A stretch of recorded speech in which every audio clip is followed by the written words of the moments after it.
종교 너머 아하.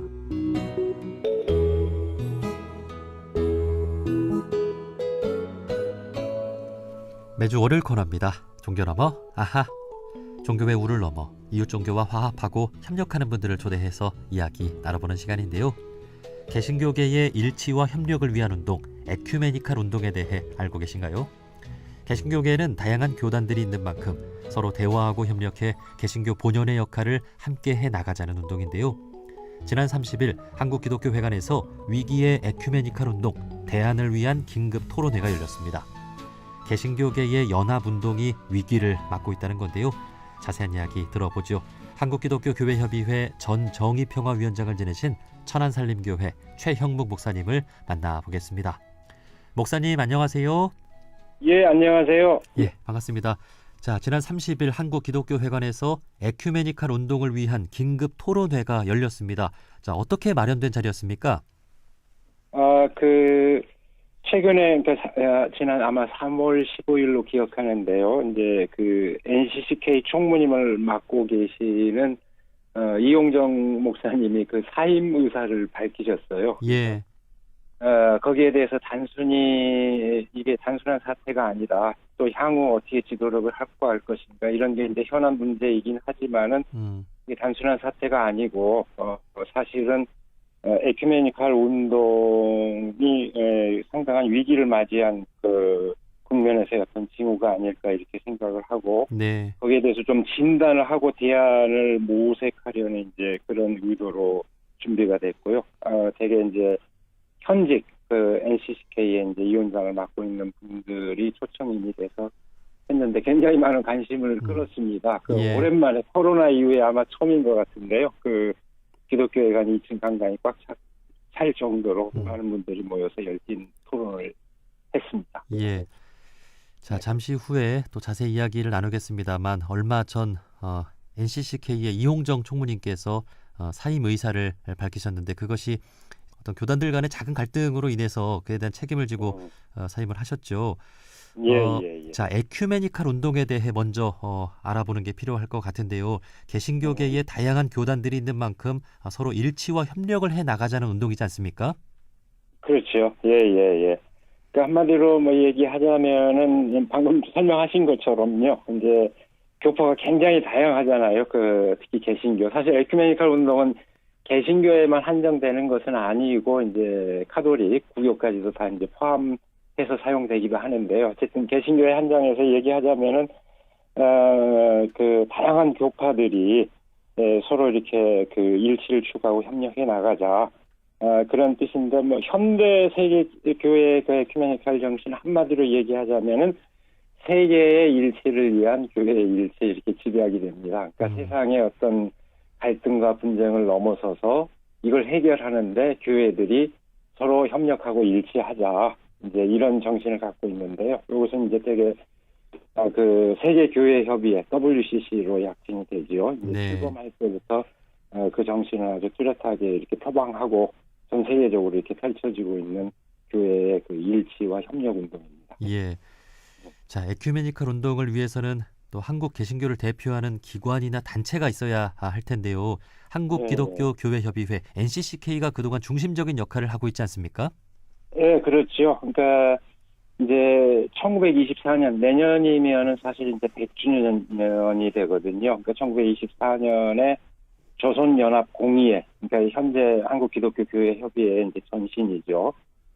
조선연합공의회가 출범을 했고 그 당시로서는 당시에 이제 한국에 있는 모든 교단을 다 총망라를 했습니다. 그래서 저희는 이제 공교회다, 공적인 교회가 모두 이렇게 연합한 형태로서 에큐메니칼 운동을 대변하는 그런 기관으로까지 존속해왔죠. 예. 이제 한국 개신교를 대표하는 기관으로 이제 한국기독교교회협의회 NCCK가 지난 100년 동안 활발한 활동을 해 왔고 올해 신년 인터뷰로 이용정 총무님께서 앞으로의 계획에 대해서도 이렇게 인터뷰를 좀 해 주셨는데요. 예. 이 한국기독교교회협의회에 소속된 교단 수는 얼마나 되는지도 궁금합니다. 그게 이제 교단 수로 보면은 사실은 이제 9개 교단이긴 한데요. 이제 뭐 그 전에 이제 한국 개신교는 교파가 다양한데 얼마나 되느냐. 그래서 제가 좀 확인을 해보니까 2018년 그 문체부 이제 조사 결과에 따르면은 374개 교단으로 파악이 되고 있어요. 374개. 예. 예, 굉장히 많죠. 뭐 그 가운데 장로교만도 150개 넘는 걸로 알려져 있고 그런데. 근데 이제 보니까 불교보단 작아요. 그래도 불교는 482개 교단으로 파악되고 있는데요. 불교는 482개요. 예. 물론 이제 같은 그리스도교로서 천주교는 한 개 교단, 원불교 한 개 교단, 천도교 한 개 교단, 유교 한 개 교단 이렇게 파악되는데 반해서 이제 개신교하고 불교는 이제 굉장히 다양한 교파를 망라하고 있는 것으로 파악되는데 이렇게 보면은 지극히 일부 아니냐 9개 교단이라는 건 이제 그렇게 볼 수도 있지만 꼭 그렇지는 않습니다. 이제 역사작가 1924년 조선연합공예 전통을 얘기했는데요. 어떤 역사적으로 공적인 교회를 그 대변해온 이제 공신력 있는 가장 공신력 있는 기관이다. 이런 점에서 어떤 한국 교회의 그 공적 교회의 그 입장을 대변해온 그런 역할을 맡고 있다고 얘기할 수 있죠. 예. 자, 이렇게 개신교회 374개나 되는 교단들이 있고 이제 한국 기독교 교회 협의회는 그동안 교단들 간의 어떤 대화와 또 일치를 위해서 열심히 활동을 해왔는데요. 이 에큐메니칼 운동이 최근 위기를 맞았다고 하는 것은 개신교 교단들 간의 일치가 아니라 또 갈등이 생겼다는 의미가 되겠죠. 자, 대표적으로 각 교단별로 그 차별금지법 제정과 성소수자에 대한 입장 차이가 드러난 것이 발단이라고 알고 있는데요. 맞습니까? 예, 현재 국면으로 보면은 뭐 일단 뭐 그 얘기가 틀린 얘기는 아닙니다. 이제 그 문제를 중심으로 해서 갈등이 이렇게 이제 표출되고 있는 건 이제 맞는데요.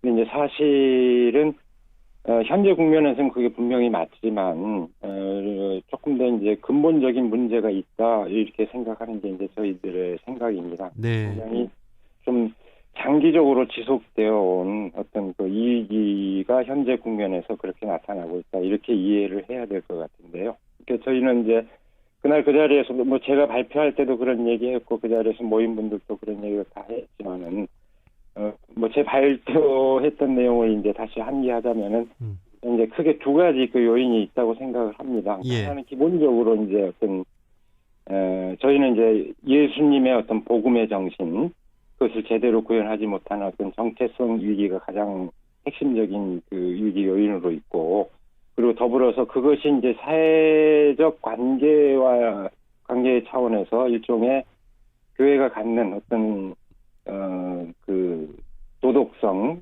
이런 것으로 인한 그 사회적 그 공신력과 영향력 이런 것을 주는 게 이제 사회적 차원에서 중요한 의미를 갖는데 그런 점에서 그러니까 정체성이 위기를 겪으니까 결과적으로 사회로부터의 어떤 공신력을 잃고 영향력을 상실하는 도덕적 권위를 부여받지 못하는 이것이 이제 굉장히 기본적인 그 위기의 원인이라고 생각이 되고요. 네.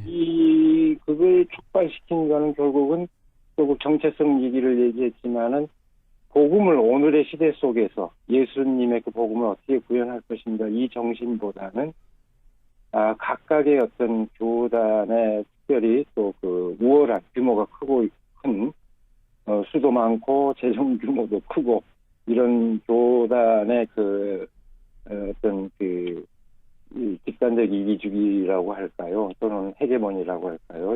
이런 것을 더 사실상 밑바탕에 더 강하게 내깔고 이렇게 접근하는 이런 것이 위기의 근본적 원인이라고 생각을 하고 있습니다. 예.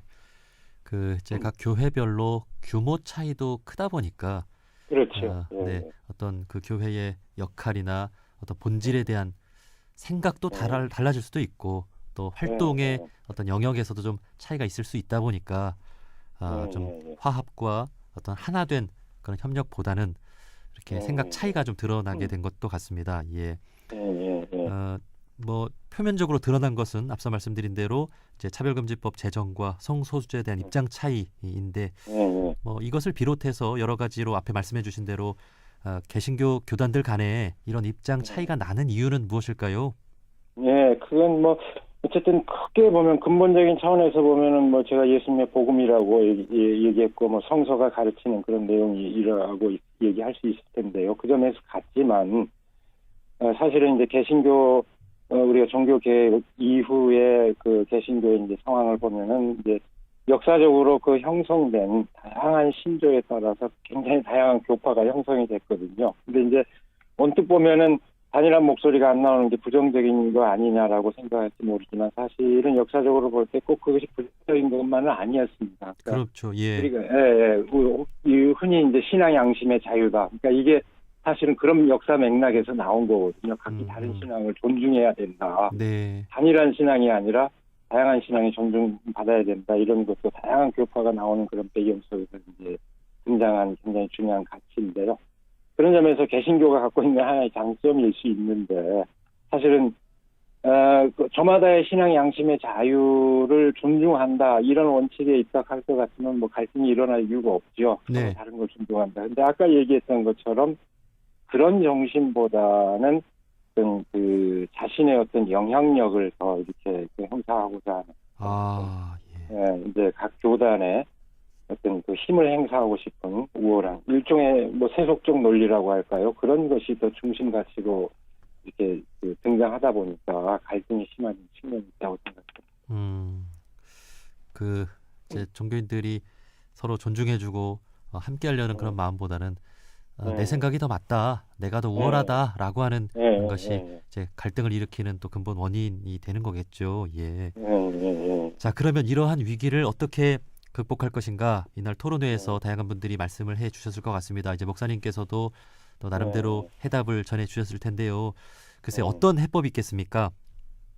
뭐 저는 사실 그날 제가 그 자리에서도 얘기했지만 제 얘기는 굉장히 온건한 얘기입니다. 에큐메니칼 정신을 하고 또 구체적으로 NCCK의 어떤 합의와 절차, 적법한 그런 절차를 다 유념하고 의견을 제안합니다 했는데 그날 그 현장에 참여하신 분들은 훨씬 저보다 더 앞서 나가는 얘기들을 굉장히 많이 하시더라고요. 굉장히 위기의식이 고조돼 있다 이런 이제 그런 느낌을 좀 받았고요. 그러니까 전반적으로 그 한국교회가 그런 한국교회 에큐메니칼 운동이 위기에 처해 있다 이렇게 공감하면서 여러 가지 진단들이 많이 나왔습니다. 뭐 이제 한국 교회 교인들의 어떤 구성 비율을 반영하지 못하는 교회 대의 구조 이런 문제도 나왔고 아까 제가 얘기했던 정체성 이익이라든지 사회적 영향력의 축소 이제 이런 것도 다 공감하는 바지만 대의 구조 자체에 문제가 있다. 뭐 이런 얘기도 나오고 뭐 청년, 세대 간, 성별 다양한 그 대의가 대변될 수 있는 구조를 지향해야 된다 이런 얘기도 나왔고 또 현재 국면에서는 단순히 총무 한 사람 뽑는 단순히 누구로 대체하는 게 그런 차원보다도 조금 더 근본적인 대책이 필요하다. 그래서 그때 의견으로는 단순히 그냥 기존의 어떤 적법 절차에만 의존하는 게 아니고 다양한 의견을 수렴할 수 있는 비상대책위원회를 구성해서 이 에큐메니칼 정신을 살릴 수 있는 지도력을 갖추자. 되게 이렇게 의견이 좀 수렴된 것 같습니다. 예. 무엇보다 이제 한국 개신교를 대표하는 기관으로서 한국기독교교회협의회가 더 이렇게 공신력 있고 더 좀 힘 있는 기관이 되어야 하지 않을까 그런 생각도 해봅니다. 예. 자, 개신교 안에서 개신교 교단들 간에 잘 화합하고 일치가 되어야 그 뒤에 또 이웃 종교와도 잘 대화하고 협력할 수 있지 않을까 그런 생각도 해보는데요. 개신교 교단들 간의 다름은 물론이고 종교 간에도 다름을 인정하고 협력할 것은 협력하고 또 하는 자세가 중요하지 않을까 하는 생각이 듭니다. 목사님 생각은 어떠신가요? 뭐 당연하죠. 뭐 예수님이 그런 말씀하셨지 않습니까? 뭐 너희는 남에게 대접을 받고자 하는 대로 너희도 남을 대접하라. 우리가 저희 황금률로 이렇게 얘기를 하고 있는데 사실은 이건 예수님의 가르침일 뿐만 아니라 모든 성현들이 다 지향했던 가치라고 생각이 듭니다. 공자님도 비슷한 얘기를 다 누구나. 그러니까 결국은 그 모든 종교의 이제 공통된 핵심이라고 생각을 하는데 그 정신을 지향하면은 된다. 근데 아까 얘기했지만은 그 정신이 아니라 이제 부와 권세, 어떤 세속적 욕망이 지배적인 가치가 되어 있는 게 그것이 오늘날 종교인들의 세계까지 너무 깊숙이 침투해 있다는 게 지금 심각한 문제인 거죠. 예, 예. 자, 마지막으로 개신교인들을 비롯해서 우리 종교인들에게 좀 해주고 싶은 말씀 있으실까요? 예, 그러니까 지금 제가 황금률을 말씀드렸지만 결국 뭐 서로를 존중하고 사랑을 이루는 그 삶을 지향해야 된다 이렇게 생각하고요.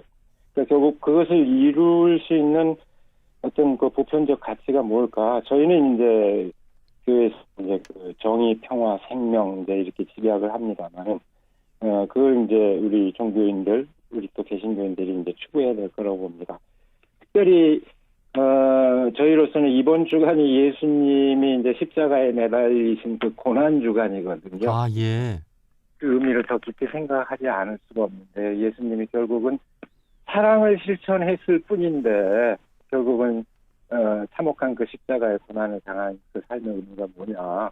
저는 이걸 아주 깊이 생각할 수 있는 하나의 뭐 에피소드로서 그 영화 그리스도 최후의 유혹의 마지막 장면이 기억이 나는데요. 네. 보면은 그 로마 총독이 예수님을 신문하는 과정에서 너 같은 놈이 더 위험해 이런 말을 하거든요. 그러니까 무슨 얘기는 무장 항쟁을 하는 젤로탄과 같은 사람들보다도 사람들에게 사랑을 가르치는 예수가 권력자들의 입장에서는 더 위험하다 이런 얘기거든요. 저는 아주 탁월하게 해석했다고 생각을 하는데요. 네. 결국 뭡니까? 권력의 논리라고 하는 게 지배와 복종, 어떤 유계관계를 전제로 하는 건데 사랑의 실현이라고 하는 것은 그런 유계관계 자체를 부정해버리는 거잖아요. 네. 서로를 존중하고 다 서로 형제 자매를 여기는 이런 삶을 이루는 거니까 모든 사람들이 그렇게 살면은 권력은 설 자리가 없는 거죠. 그렇죠. 누군가를 지배하고 복종시켜야 되는 그런 논리는 설 자리가 없는 거죠. 네.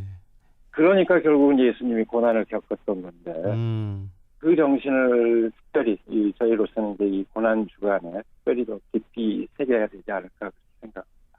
예, 예. 자, 이번에 있었던 긴급 토론회를 계기로 해서 한국 개신교 교단들이 더 잘 이해하고 화합해서 하나가 되는 그런 또 모습을 보여주시기를 기대하겠습니다. 예, 이제 또 이번 주 일요일이 부활절인 만큼요. 예. 자, 여기까지 말씀 듣겠습니다. 한국기독교교회협의회 전 정의평화위원장을 지내신 천안살림교회 최형묵 목사님이었습니다. 목사님, 오늘 말씀 고맙습니다. 예, 고맙습니다.